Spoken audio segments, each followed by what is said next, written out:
Hi all. Okay, hi all on PlayJazz and streaming to YouTube. Okay, I thought this week we could carry on looking at some interesting games from the Sinquefield Cup, which is currently being played. I'm just checking audio is okay on PlayJazz, I hope. Just making sure before we can carry on. I hope someone says that audio is okay on PlayJazz. Audio. Okay. Yeah, I'm not usually starting exactly at 9 because there's a super dramatic TV drama I've been hooked on, Holby City. I'm afraid, so I might have to say 9:05 for future reference instead of the usual 9 o'clock. No one, I don't know, no one's saying anything about audio here on PlayJazz. That's not interesting. Okay. Yes, I have no way of actually knowing 100% if audio is okay. So let's have a look at Hikaru Nakamura versus Levon Aronian in round 7. So welcome to another Kingscrusher radio show. It's the 1st of the month, 1st of September 2015, and there's been some many interesting games being played in the Sinquefield Cup. In fact, I would say I would like to go over quite a few of them. In actually, I'm getting the idea that I haven't done this correctly. Let me just make sure that the microphone's set up here. Microphone USB. Yeah.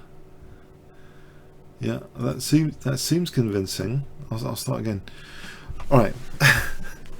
Yeah, the audio is fine on YouTube. Okay, let's start from here. Okay, welcome to another Kingscrusher radio show. We're going to be looking at the Sinquefield Cup being played in St. Louis, USA. It's the 1st of September 2015. Okay, we're going to be looking at Hikaru Nakamura playing white against Levon Aronian. Hikaru kicked off with e4. Let's add actually a kibitzer as well, just to make sure we get some good technical insights. And Aronian chose e5. We have a classical Roy Lopez. a6, bishop a4, and I'll connect to the live button as well. The usual move, knight f6, pretty standard stuff. Bishop e7, rook e1, b5, bishop e3. After castles, now the move here, c3, would allow the Marshall Gambit. That's a great case of, statistically, if you looked at live book, this would be the most popular move historically. But it seems the Marshall Gambit's reputation has survived the test of time as a very good system for black, and certain super grandmasters like Michael Adams have been regularly using the Marshall Gambit just as a drawing tool, if nothing else, with some winning chances. So there's all these anti-Marshall systems, and so instead of c3, the moves h3 and a4 are very popular. a4 was chosen, and you know, there's 1800 games here, but in particular reference to Levon Aronian, Nakamura might have checked out or revised Aronian's loss against Magnus Carlsen, I speculate, which I think Magnus had used a4 against Levon some months back. So anyway, so with a4, black played b4, and yeah, it gives white this kind of temptation to surround this pawn at some point, right? Just from a theoretical structural point of view, there's almost a temptation that b4 signifies a slight loss of control of the light squares, like the c4 square in particular. But also, imagine a5 later.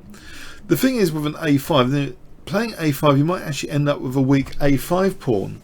This is just interesting theoretically from general grounds that black is slightly weakening the light squares. But to surround this pawn would cost white something, because in chess nothing is free, right? So you try and sacrifice something to get something else. Yeah. So b4 very, very interesting. I mean, it's potentially picking up some b file activity if c3, you know, on the b file. White avoids move c3 here. Actually, it's not even mentioned by engineers. Maybe, you know, black doesn't even take here. Just d6, just plays d6 casually. So anyway, white played d4. Okay, putting pressure on e5, and black just supports it. And there seems to be a very, very insipid, dull way for white to play this. And I kind of hate these lines myself. For example, if you were playing the King's Indian defense, there's a line where white doesn't enter the main line of the King's Indian, but instead plays this pawn capture to keep the pawn structure symmetrical. And I don't know, players that do that, I think they're kind of what I call external quality players. They just value the results more than interesting chess. I'm afraid that there's even strong title players that do that. But Nakamura is not one of them. You know, he's an interesting player. It's just that this continuation here is a little bit insipid. Is that the right word? Boring, dull, insipid. To play d takes e5. I'm not saying, you know, the fun has been taken from players that want to play like this with boring pawn structures, but there's a choice in chess all the time for an exciting pawn structure, which is kind of the soul of the game, the pawn structure, or a dull one. But maybe, you know, white's thinking structurally we've got a potentially dislocated pawn here that we can surround and slightly weaken light squares, and there's an uncomfortable feeling into it. You know, has white got this small nagging edge here if d takes e5 is played? And it was. And it's annoying because it would seem as though, you know, black's not going to get a fun game. He's going to be subjected to constant pressure, perhaps on the light squares. So let's see what happens here. And we have the queens coming off, which of course is a little bit on the dull side as well, but it's not for spectators. It's for white to try and have a small nagging advantage. There's clear professional benefits from playing like this. It simplifies the position, getting the queens off, and it looks as though, you know, the nagging edge, where is it? It's on the light squares. There might be pressure built up on e5. The c4 square in particular just looks as though it's been opened up and it's under white's control, and white could even stick a knight on there and put pressure on e5, and that's exactly what Nakamura does. So knight bd2. And what can black do to challenge this? And black is not tempted here, not tempted to play a move like a5. It'd be weakening b5, right? Black's got to tread extremely carefully in this position. Extremely carefully. He's already weakened slightly the light squares. His bishop has limited scope at the moment. Doesn't want to go to e6. He actually plays here a move which shows some concern, maybe. In the near future, there might be a bishop g5 or a use of the knight g5. This f7 might be vulnerable. He plays h6, and we have now the move bishop c4. So seemingly like wanting to put pressure on the queen side a little bit. Bishop d6, and now this very, very committal move, which kind of wants to like surround this pawn. It shows an interest in surrounding and attacking the pawn a5, but the downside is here it's committal. It's fixing also a6. It seems from a number of perspectives to be attractive, an attractive thing to do. It seems, you know, in principle it's fixing down a weakness, it's surrounding another. So two things are happening with the move a5. Nevertheless, it can be considered slightly double-edged. What if this pawn was vulnerable in the future? This is quite a deep question to ask in this position at move 14. In fact, can I ask you, do you think the pros outweigh the cons of a5 at this point? I misspelled outweigh. It's a very interesting question. It's a simplified position. Nakamura has gone for a boring pawn structure. He's exchanged off queens. He's trying to nurture these delicate, small advantages in position. Slight weak white squares on the queen side. Seemingly vulnerable b4 pawn. What do you think so far of this? This a5. Very interesting.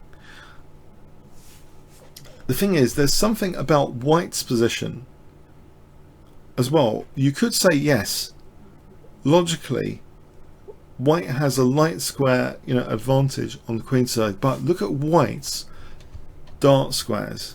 I think this portray, especially d4 and f4, the advantage of b4. It's kind of sealing a little bit the d4 square. If there was an outpost there later, it might be more painful. But yeah, black's evidently has a good dark square grip in this position, and we see now quite a few moves from black in the next few moves which emphasize dark square control. So we see the move rook e8 first. Okay, bishop d3. Now with bishop d3, knight c4 might be on the cards. We have though knight d7 now. The knight can reroute to c5, and it might be the case that b3 then would be a positional threat, even as a pawn sacrifice. See, this pawn is a bit of a danger if it's not fixed. And actually, the cost of fixing this pawn is also yet another cost. If white plays the move b3, he's weakening another dark square, c3. So black's dark square grip after this next move, and it is played because it seems as though knight c5 and b3 is coming up. Black's dark square grip is slightly increasing here. If we play an ordinary move in this position, let's imagine white's oblivious to knight c5, right? Knight here, knight c5, the engine suggests black's already significantly better. We're talking more than half a pawn here. Black is threatening b3, right? You don't really want to allow this position here. This is now very, very uncomfortable. So actually this is another question, right, about this b4 played earlier. It's a deep move to understand, because the cost of fixing the b4 pawn or surrounding it, these are costs, and if you are going to fix it with this next move b3, you have weakened, and this was played, you have weakened the c3 square, and that adds to the d4 square. It's like in Monopoly, getting houses next to each other. This dark square complex is being slightly compromised. Black has a very comfortable position, it seems, and it's not just the dark square complex. The a5 pawn can be victimized here. And yet this pawn is far from being victimized. It seems a5 might be weaker than b4 in this position. We have the move knight c5, and the knight has ridiculous ideas potentially of things like this, as well as taking on d3. Bishop c4, bishop e6 supported by the knight as well as the rook, bishop b2, and now look, locking down this diagonal. So this bishop is blunted, and black has this nice looking grip on the dark squares, but does this really mean an advantage for black? It becomes evident quite quickly black's dark square control here.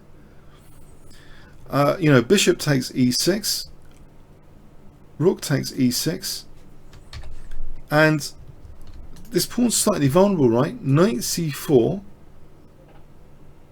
and we have now the move rook b8, as though ridiculously this pawn is going to become a victim potentially with things like this. Knight fd2. What else is white doing? Because look at this grip. These two. What does white do about this? His bishop's blunted. It's just nannying the diagonal. It's on a potentially useless diagonal. You could argue this bishop's not doing much. Okay, knight fd2. It's as if, yeah, is white comfortable enough with this? This downside is utilized by black. Rook b5, hitting this pawn. So the debate continues about this move a5 from earlier. You know, it's kind of set the whole style of the game up. That initial pawn structure with a5, it's set up the color square complex strategy and the subjects of attack and the costs associated with fixing down b4 are evidenced. You know, these are weak dark squares, and this pawn is slightly vulnerable. We have white now literally putting all his pieces just to hold the a5 pawn. It's not a position you dream of Nakamura, an attacking player, really relishing to have to play a move like rook a2 now, just to double rooks to protect a5. And I hate using the word overprotect when it's not to do with the e5 square, because overprotection for me is a Nimzovician idea to do with certain key central squares, not a weakness, not nannying a weakness like a5. But this is ridiculous. This really is the game, how it's progressing now. It's all around this a5 pawn. And I know, it's just outrageous. Black now plays knight b7, fianchetting the knight. But look, we've got three things now hitting a5. And yes, it was a very, very dramatic game where, you know, Magnus Carlsen, he did beat Levon Aronian in this line, and there was certain pressure on the a5. I seem to remember the gist of the game. All you can remember is the gist of the game. You can't remember all the deep technical variations, which is why actually they're often wasted. You can go on with all these technical variations. Who will remember those a few months later? I certainly don't, and I did a video on that game, Magnus Carlsen thing, and the key themes though you might have a better chance of remembering. There is often something when Magnus Carlsen plays Aronian in general, where, you know, there's this pawn sack at some point, and it's easier for Magnus Carlsen to play his position. That's a pattern which seems to recur when those two play each other. But here, the loss of the a5 pawn, yeah, it's like white's just trying to hold the position at the moment. Rook a1. Was this really the whole strategy of this opening? Just to hold a5? Is this some sort of positional bind? We have now the move bishop c5, which shows the bishop is quite enjoying the dark squares, and the basic torture and exchange move to weaken white on the dark squares becomes available in the form of bishop d4. When you see a dark square complex, you want to remove the defender, the defensive bishop, to weaken, and it's a key dark square in the center. Bishop d4, positional threat. It's not carried out immediately. We see king f1, now rook e7, which shows the rook might want to just get to the center again and make these rooks look even more silly. King e2. So black's rooks quality, apart from this one, it looks strangely placed, attacking this pawn. Rook d7. But yes, there are light scale weaknesses. It's not just c4, it's d5 and f5, right? It's not just c3, it's like d4 and f4, conversely, right? So we see this move knight f1, which is a standard Ruy Lopez maneuver. The knight might enjoy coming to e3, and often sometimes g3, but here knight e3 seems more relevant. But we have the standard positional exchange, you know, exchange off the dark square weaknesses. This is dark square torture, basically. You might not remember any of the variations I give you in this commentary in a few months' time, but what we can remember, maybe at a distance, is this early committal a5 and its implications for, you know, the color square weaknesses that were weakened, and how black is starting to maneuver now to torture the dark square complex. We have knight f e3, and here again there's this trade-off. Black could play the routine bishop takes b2. This is the engine suggestion actually, to play bishop takes b2 with a small advantage. Interestingly, bishop takes e3 has some merits to it. Of course it's going to be potentially weakening a5 because you've got these two knights holding each other to hold a5. You've got this knight just in case this knight's like needs support. But we have now the move bishop takes e3. Structurally, it would seem a nightmare to play f takes e3. And I don't think we even need to prove that this is a long-term nightmare. Or do we? I mean, I think it doesn't do well for the pawn structure here, even though it seems to control d4 and f4. I would suspect long-term this is a problem. This wasn't played. F takes e3. Knight takes e3 was played. Let's have a quick look at f takes e3. Okay. Let's just take this a bit further. King f7, bishop c1. So let's check it. This is just an engine line. Let's see what might happen as a sample variation.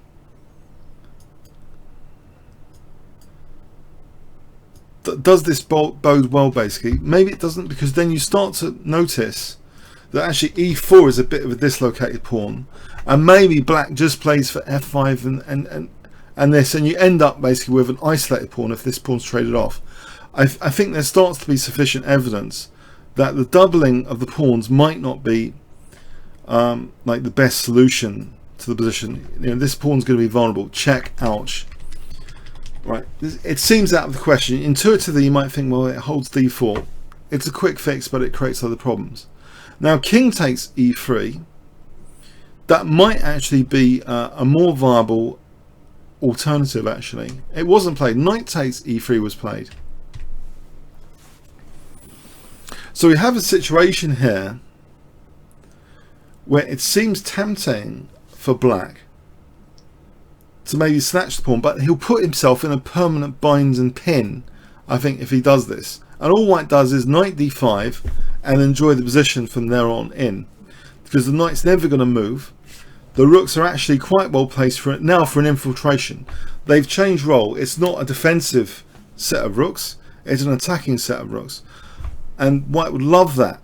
This is a bind. It's a positional bind for a pawn sack. No, but black doesn't want to do that. Doesn't want to do that. And that's the sort of thing, you know, Magnus Carlsen does quite often to Levon Aronian. He sacks a pawn, and all of a sudden, all his pieces are coordinating really well, and it completely justifies any pawn sack quite often. But anyway, no, a5 is not to be taken here. Not to be taken. We have king f7, f3,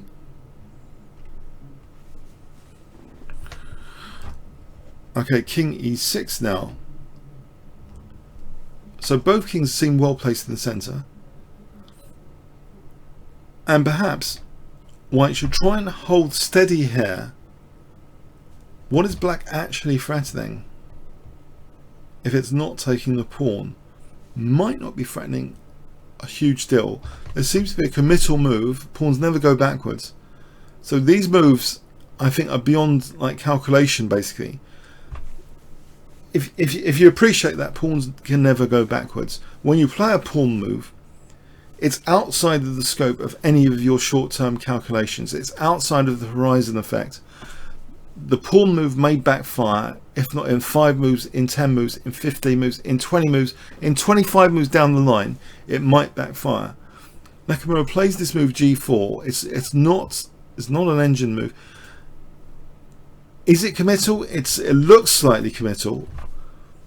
Is it tactically justified? I'm not sure tactically much is going on. White's position doesn't look as though they're the most aggressive pieces in the world. The two rooks are stuck behind this pawn. The bishop's blunted.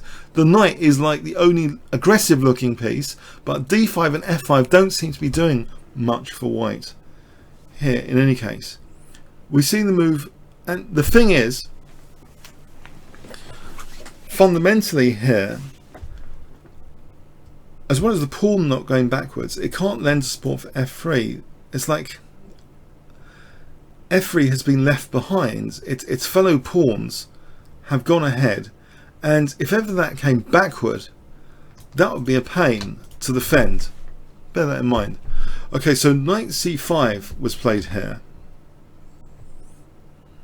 So what is happening? What is black actually doing?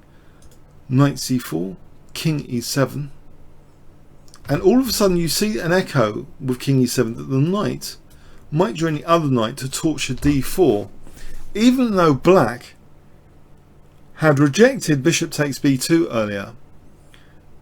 It's not so much that white has got the dark square bishop, it's this b4 pawn which has affected the colour complex in the centre, which makes d4 quite vulnerable. It's suppressed c3, protecting the d4 square. So d4 looks like a classic dark square central square weakness here. So exploit with knight e6 to d4. So we have bishop c1. Yes, this is slow positional murder. First class, world top 10 positional murder in progress. Knight e6. Look at the d4 square. What do you do about it? White is getting positionally strangled. It seems. Bishop e3. These things are not in isolation.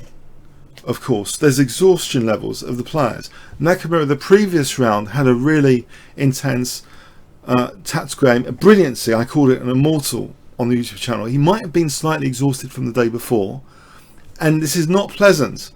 Just staring at these knights, looking at the central d4 square with his rook seemingly impotent, waiting for some pawn grab, which is clearly not going to happen. I think Levon Aronian is probably fed up of these situations. He wins a pawn and then ruins his position. In fact, I do remember him clearly reeling over the last Magnus Carlsen loss in this line. He was reeling because he knew he had a good position. He doesn't want to blow it on some materialistic bullshit, yeah, for him to ruin his position like he did last time. So it's all about piece quality for the moment. We see knight cd4 check. Piece quality is really good for black here. Very nice piece quality compared to white. King f2. And now black has a forcing move. It didn't just come out of nothing, this forcing move.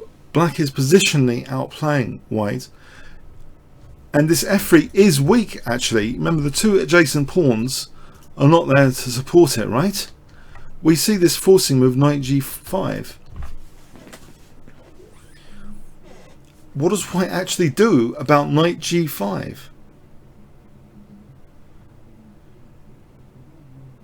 You know, the rooks are not going to help the f3 pawn. The knight's in no position. Is it to defend f3 in this position? Is the knight in any position to defend f3? Well, maybe actually. Knight d2, yeah. Let's have a look. Knight h3 check. Let's have a look. Knight f4 check. Black seems to be having a good time with his knights here. If he gets this position, then knight c3 is starting to be really quite annoying. A knight on c3 is really starting to be torture. Weaknesses breed weaknesses. Now here, white is encouraged, it seems, to play, again, a very committal structural decision in effect, changing the pawn structure to give black, it seems, handing black on a plate, pressure on what will now be technically a backward pawn. He plays bishop takes g5. So black is happy to play f takes g5, and backward pawns are there to be tortured. That is the whole purpose of backward pawns, to cause misery to the opponent. You want to give the opponent backward pawns and either blockade them and generally cause misery and suffering for the rest of the game. But here we have this backward pawn on the f file. to be tortured. And there's a rook available to come to the f-file soon. We see very shortly. Rook d1, king e6. Small delicate maneuver, just bringing the rook to bear pressure on f3. Pawns do not go backwards. This is starting to be more intense positional torture, because in fact you could reroute this other rook to f8 as well. Rook d3, rook f7. Are you starting to see this? This is positional murder on a very high class scale with this backward pawn. Rook a1, rook b8. The rooks are doubling against the most sensitive pawn currently and the most exploitable pawn in white's position. The pawn has been left behind by its fellow pawns. It's a backward pawn. Rook a d1, rook b f8. Black's position is very optimal. Only 3 pieces remaining, but they're attacking that pawn, that weakness. And so much for this b4 pawn. What can you say about the story of the b4 pawn in this game? It wasn't vulnerable, it seems. It helped Black's dark square strategy. It wasn't a problem, it seems. By the evidence of the game so far, it wasn't a problem, and it still serves a role, an important role, in securing the d4 knight outpost, suppressing the move c3 from white. And the d4 knight outpost now is made more effective because they're all torturing this pull backward f3 pawn. So what does white do here? He can't really solve this position tactically. There is a tactic, but you're letting the rooks in. The tactics played, knight takes e5. He's going to let the rooks in quicker than the white rooks will do anything to black. Fundamentally, the black rooks are going to do things quicker to white here in this scenario after king takes, rook takes. But before we go into that, what does white actually do in this position? If he plays knight d2, then hold on a sec. Isn't knight takes c2 possible here? It is. Alright, so knight takes e5, getting rid of this pesky knight. Black has little choice here to take. He takes, and now the rooks crash through. And with it, okay, we've got an isolated e-pawn. The rooks are heading for that second rank, and then there's 2 pawns to attack laterally. King e2, rook f2 check. King e1. Black is, believe it or not, +3 here. He's just positionally murdered the top United States player, and he's now +3. And what has he done? Is it some terrifying Sicilian defense game? Did he have to go through some complex maze of variations which you would have in an ultra short opening? No. He's played a classic Roy Lopez, which, if you think about it, is a very, very strong dark square strategy. It's classic play on the dark squares from Black's perspective. So we have the rooks crashing through. Rook f1 check, rook 8 f2 check, check, playing toying with Nakamura. Rook f1 check, as a cat might toy with a mouse. You know, the cat has already been fed. It's just doing it for a laugh. It's playing with this mouse, running it around the house like Tom and Jerry. So we have rook takes h2 now, winning a pawn. Okay, fun must end at some point. But now threatening, also rook takes c2 is going to mop up 2 pawns, potentially. Check, and the king comes in, king f4. King, an aggressive piece in the endgame. The only thing you've got to be concerned about is if A, is the king going to be mated? B, when you start lunging down the board, are you leaving these passed pawns which can then zoom past? Because the king's often a good blockader. As long as a few basic checks at a fundamental level are made, then, you know, go charging in with your king. Rook 1 d4. The king takes another pawn. King takes g4. White's pawns are just dropping off. Rook c5. Can white also take some pawns? It's like it is like a game of backgammon. So I've been playing a lot of backgammon recently. It's like black's got all his bits. I mean, the opponent's got all his bits ready to be taken out. All the chips are ready to be removed. Black's rooks have infiltrated much quicker than white's rooks have infiltrated black. Black's king is very aggressively placed compared to the white king. And in fact, the game doesn't last too long from here. After rook g3, the black rooks are actually just threatening to mate the king here. And we have king f1, and white is not allowed to start mopping up pawns, because we have this move rook c3, which not only defends c7, is going to be mopping up this one with a dangerous passed pawn. Nakamura resigns here. He resigns. A quiet kill, this game. A positional masterpiece. Certain things have gone wrong. Probably exhaustion plays a lot to do with results in games. Maybe an over-reliance on some idea that Magnus Carlsen beats Aronian in a certain way, you know, to leave to sack a pawn. It never happened. Aronian just increased and increased and increased his positional advantage relentlessly. He didn't go into some weird materialistic mode. He didn't let white in the game at all. A positional masterpiece, no less. It looks like that to me. What do you guys think?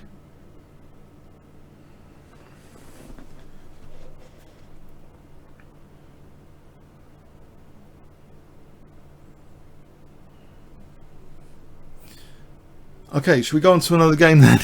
I don't unless you want to quickly review the moves. So that's 51 move game. 51 moves.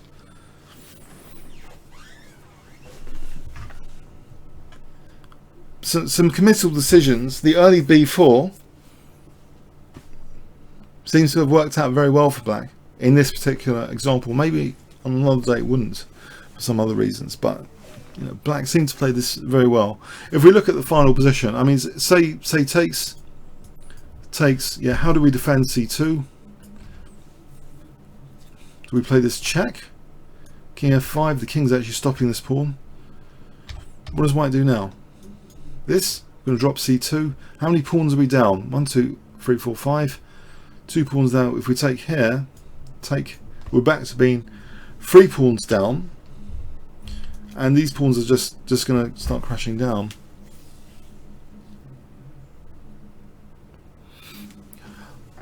Okay, what game to look at? What game to look at next? I've looked at a few in advance. But we've used like 45 minutes on this game. Shall we try and have a look at another game? Okay, I'll tell you a quick game selection if you want to vote on stream on Play Chess. I'm going to let you make this it's a little bit interactive for the next game to look at, because I was only really meaning to cover one main game, which I have done. So this is a kind of bonus game. Carlsen against Nakamura is a bit of a grueling game that I haven't actually prepared that much in advance. If I gave you the choice of games, which I have actually looked at in advance, that might be better. Or at least looked at.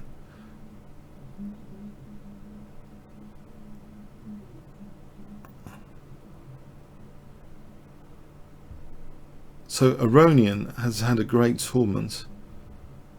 Now Grischuk has also had an interesting tournament. Now, interestingly, what do you think about reviewing Giri against Grischuk from round 1? Or do you think there's too much forcing move content in it to be positionally instructive? Are any of you aware of the game Giri against Grischuk, or you'd rather look at Magnus Carlsen game for the name? Magnus Carlsen, the world champion, in other words. Should we look at Giri Grishchuk? Would anyone be opposed to looking at Giri Grishchuk from round 1?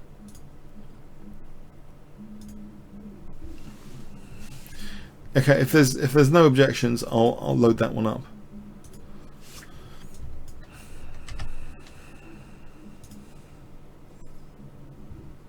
Whoops. Pardon me.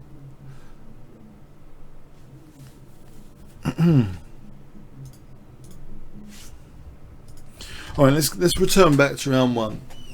Now Grishchuk's already had a great tournament, but this is in round 1. Grishchuk was black against Giri, Anish Giri, who's recently got married, I believe, to a very strong female Grandmaster. Was it International Master? So happy Giri. Okay. Let's have a look at this game briefly. Giri played knight f3 and Grishchuk played d5. d4. We have knight f6. c4, e6. The variation here we go into is Chessface calls it, doesn't give it a name actually, d4, d5, knight f3 sidelines. That doesn't sound very interesting. So anyway, it looks a bit like Catalan-ish. Should we just call it a Catalan? Strange sort of Catalan. Bishop b4 check, bishop d2, bishop e7. So that annoying check to disrupt d4 control, where black loses a tempo deliberately. Bishop g2, both sides castle. Knight bd7.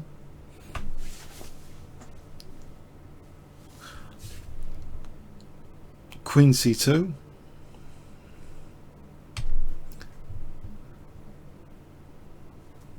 We have c6.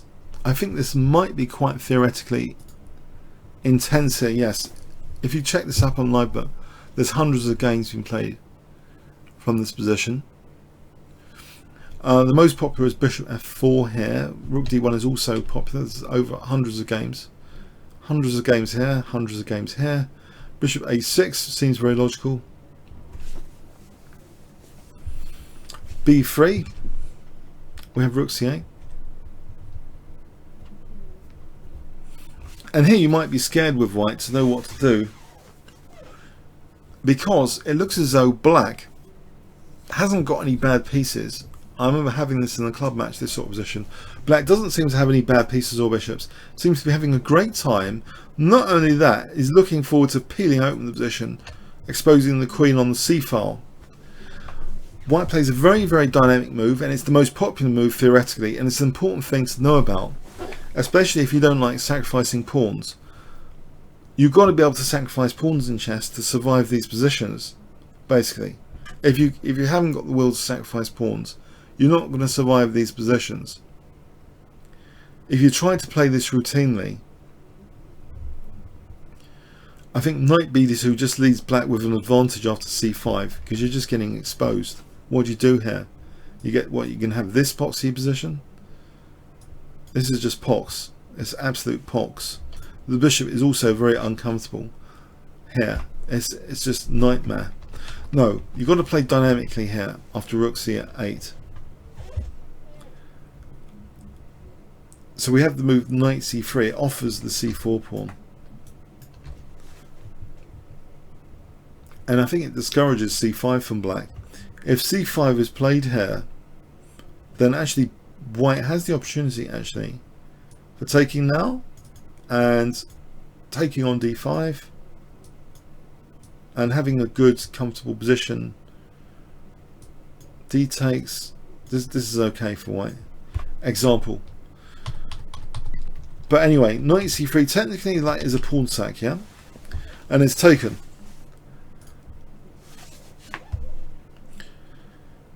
And the just saying to recapture and let black take on c4, but there's also other ideas you can do now.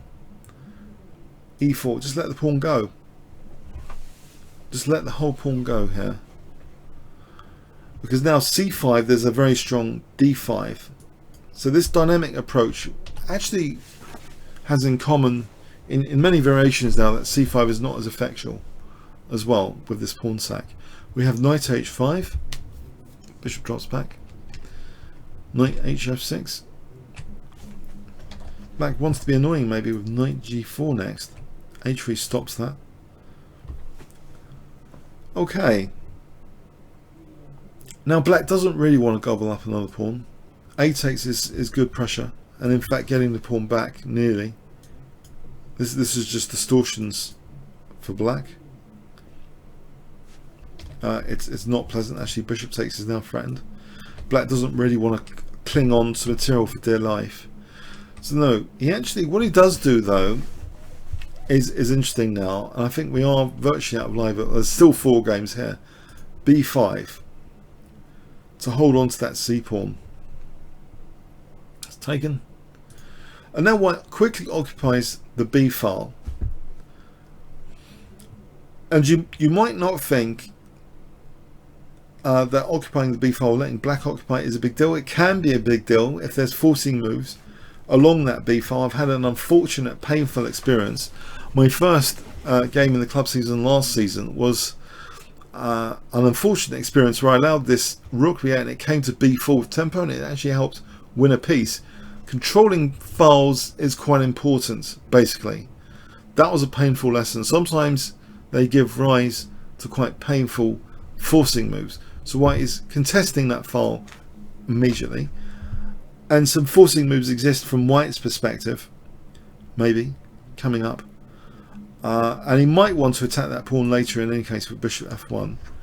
Black now plays queen a5, and this might imply, well, some nuisance value. What is this queen? It's like being a nuisance. Is it going to be bishop b4? It's posing some continuous questions. What is the queen doing there? Is it going to switch over to the king side? Probably just be kicked there if it went over there. No, it's exerting some queen side pressure. We have this move bishop d2 now, and the question is, yeah, there's this discovered attack threatened, like knight d5 as example, or maybe e5 first. You know, you might think, could the queen just return back, if nothing else, or go to c7? All right, let's imagine the queen went back to c7. It didn't actually. Queen c7, as an example. I think this is okay for white, this position.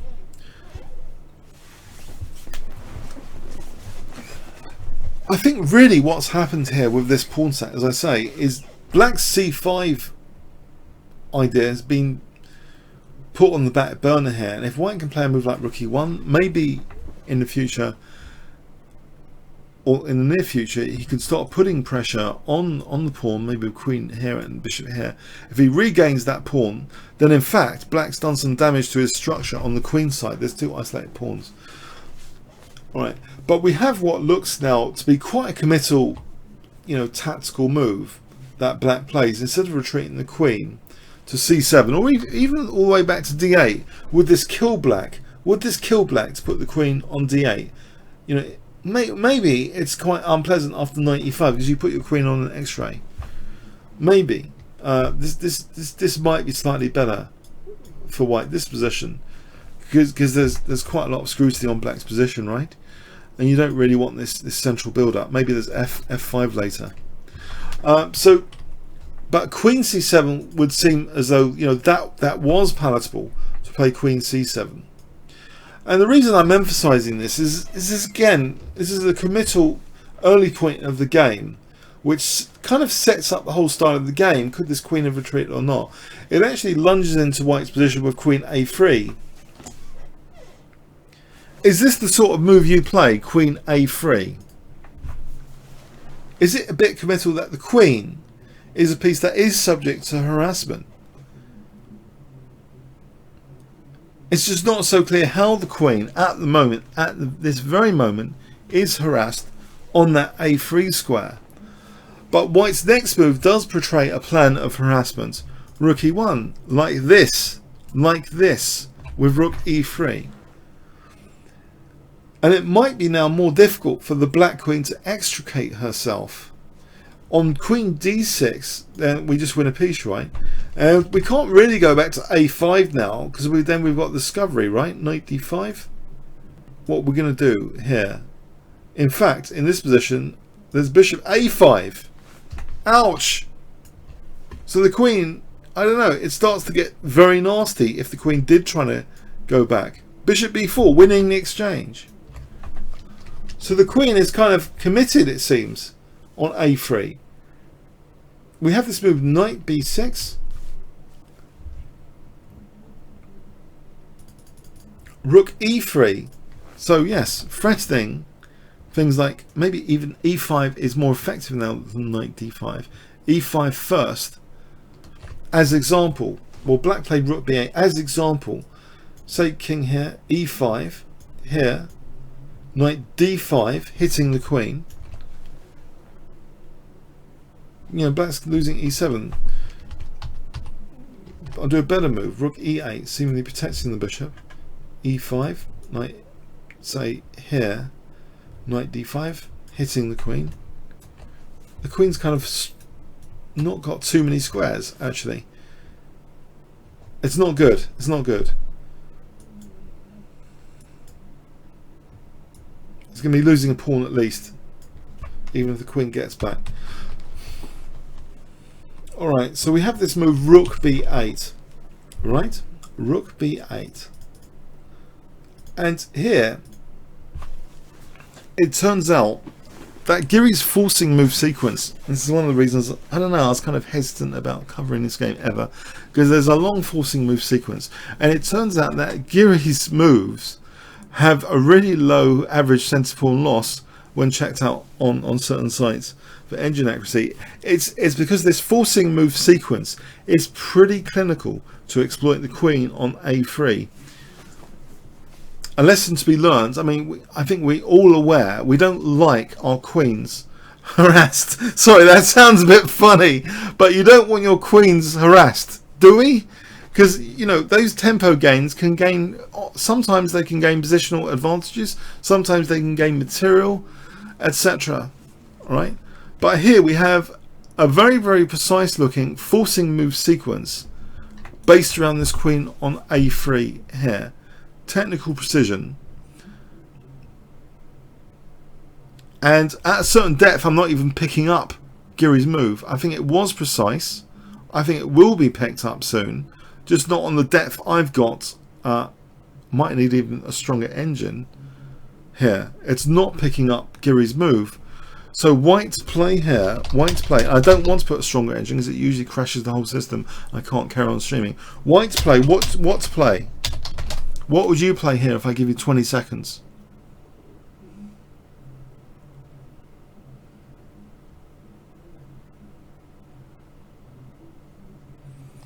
There's actually certain obvious moves to try and exploit the queen on a3. But are they completely decisive? That's the thing.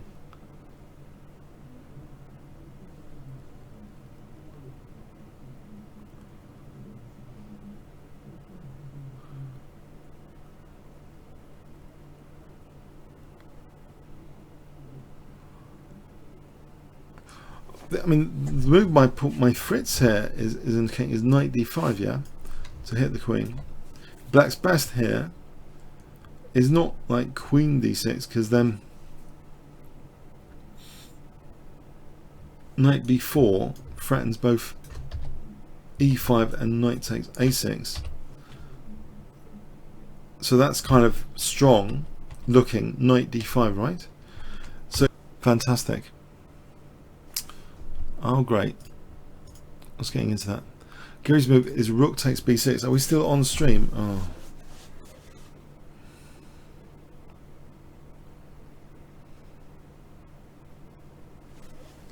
Okay, how do I fix this? Does it come back automatically?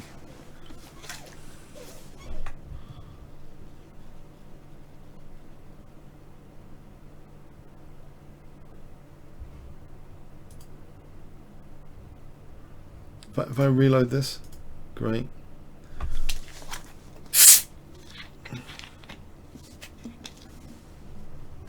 Okay, how do I fix this?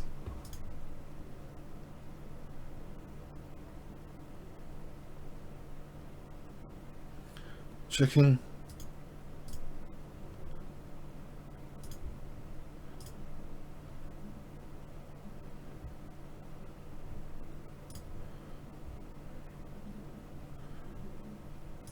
Right.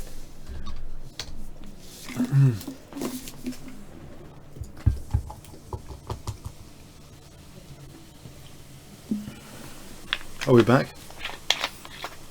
Had a small interruption there. I don't know if it's back on the server. Probably lost the Play Chess server audience just then. Oh well, we'll carry on for a bit just for this game. So in this rook takes b6, can you see rook takes b6? Is it changing the visuals? Rook takes b6. Visuals.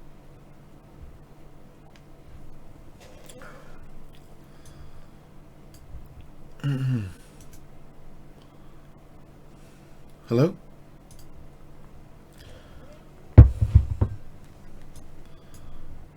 September 2015. Interesting.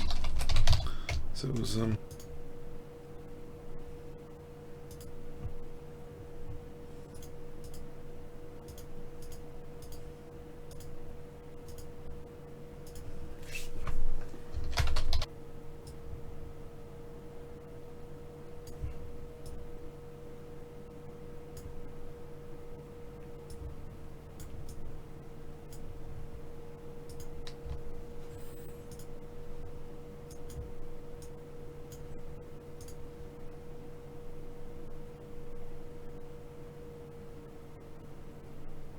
Hi there.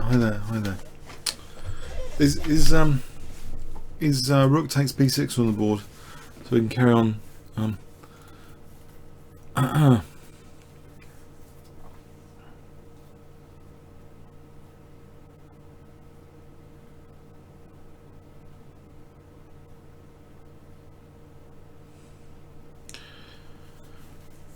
Okay, so yeah, let's just carry on with this. Rook takes b6. Knight a4. So hitting. So he's only sacked the exchange. He's hitting the rook and the queen. The important thing is to hit the queen. We have check. Trying to like win the. Pardon me. Not e5. We just take this rook, and that's good enough for white. That's like +5. So queen b4, protecting the rook, in fact. But then we have rook takes c6, switching the attack on the queen like this. And also the queen's trying to hold on to the rook here. But also this bishop's now attacked. We have queen b5, which I think is one of the best moves in certain sense. Is it? It might be slightly better actually. In this position, it seems black has a resource. Black seems to have an interesting. Black has a resource here. Was it missed? What would you play? Black. What would you play? What to play with black? There's an interesting thing which might have been played.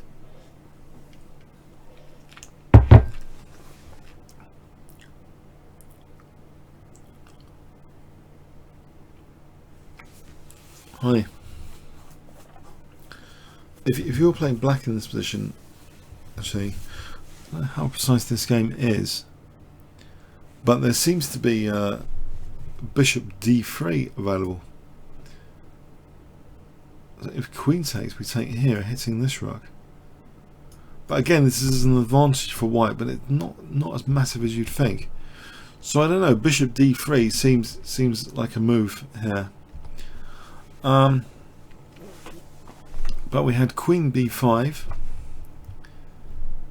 knight e5 now, threatening knight c3 to fork queen and rook. Yeah, so it's sort of holding the rook in place for knight c3. If knight c3 immediately, then black just takes the rook on c6. So knight e5 holds that rook. So knight c3 now is a threat. We have rook a1 getting out of the way. I'm not sure, that might have been like one of the better moves. Bishop c3, hitting the rook. Rook f1, trying to hold on to that rook. Knight b2,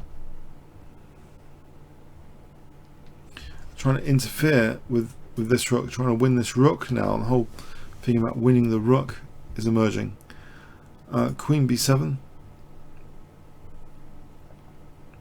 And now white wins material here with rook takes, queen takes, knight cb, knight here. This rook is now the stranded piece. Remarkable tactical combination to win material. The rook is stranded. Quite a long sequence, a long forcing sequence. It's a tactical, I don't know, combination. Knight takes e4 was played. That is just taken, in fact. We've still now black's king is in trouble. We have rook b8 takes. Now queen e2. The rook, although it flees, it's at some cost now because of queen h5, and this is a massive advantage for white. Black actually resigned here. If we look at this final position, if g6, then it's shred time, threatening mate. Yeah, it's a very deep tactical combination. If the king tries to flee, this is just, I think, horrendous. It's just absolutely, the king's getting hunted down. Yeah, it was like a gigantic combination, and it's slightly worrying that grandmasters can do such combinations. But I suppose if we broke it down step by step, maybe it's kind of logical if we just go back to this queen being on a3. So getting the rook in place for this discovered attack. So the exchange sack, it seems that the subject of the combination turned attention from the queen to the rook being trapped. So although the queen managed to escape, we end up with this vulnerable rook liability. So one tactical liability has moved into another, and Giri's like focused now on not just hitting the queen but also trying to win the rook. After knight e5 we see this idea of winning the rook with knight c3. So the queen has bitten off kind of more than she can chew. So knight e5. So yeah, with knight c3 threatened, rook a1, bishop c3, harassing the rook. So the rook became actually the tactical liability instead of trapping the queen. It's just very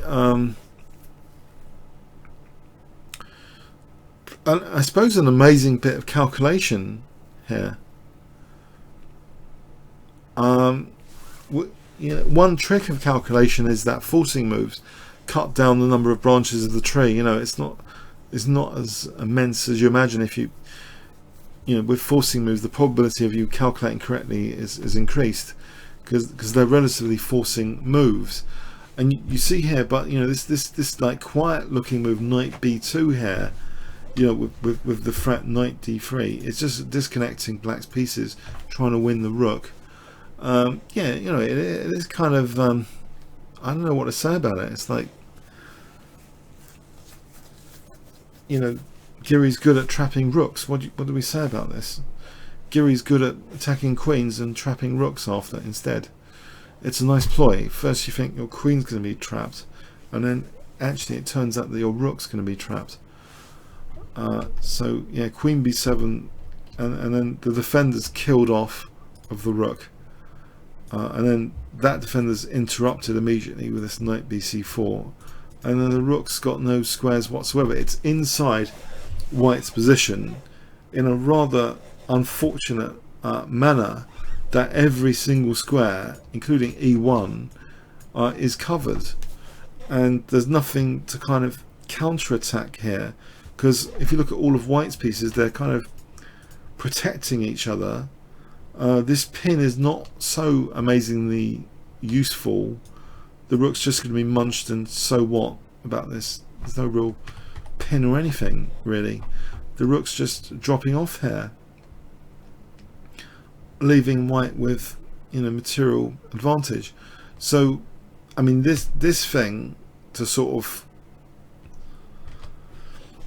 let's look at this final trick from Black. If Queen takes E4, then Rook takes F2. The Rook did escape here, so it's a final little ploy from Black to let the Rook escape, and that would have been actually with advantage on Queen takes E4, Rook takes F2 to Black, funny enough. But no, that now, although the Rook has escaped, well, escaped being attacked, it's like the King's now under scrutiny. If Black spent time defending the King, then we just go back to, I think at minimum we can go back to winning the Rook. But yeah, the Black other Rook decided, you know, is he going to like help this Rook? And the Black's King is getting it. So it's like this chain of events which are logically related, where one tactical liability, the Queen being prone to harassment, turns into another tactical liability, and the final link in the chain is Black's King safety being eroded here, unfortunately, gaining a tempo on that unfortunate Rook on F1 to get the Queen to a really aggressive square. Yeah, I don't know, it's just like an incredible game, and it's been analysed on a certain site, you know, Lisa, someone posted on Reddit, with a very, very low centre pawn loss, actually, average centre pawn loss from Giri. So I don't know, sometimes you think these grandmasters are kind of computer brained, but it's like a magic trick. It's not as if they've analysed in the same manner as computers. It's just that the tree is not as big as it would seem. What's cut down the tree is the forcing move sequences, and maybe, you know, the human follows the logical trail of tactical liability transformations. So as long as he thought there's always, okay, I get this tactical liability, and then what do I do with this one? Then how does this one link to the next one? It is staggering. I don't know if any of us are going to play a combination like this ever, but it's staggering just to witness it. I mean, I don't know. I don't know if any of you have played a combination like this. Can you honestly put your hand up that you've played a combination based on attacking the opponent's Queen, which then moved the opponent's Rook, and you've knocked off a few defenders of the Rook, and then it goes then finally to the opponent's King? Have any of you played like this? Seriously, a game like this? It's very tactically intense. So on that note, okay, I hope you got something out of the two games this week. So yeah, see you next week, and hopefully we have less technical issues. At least for the most part on the first game we weren't interrupted. So see you next week. Have a good week. Yeah, thanks.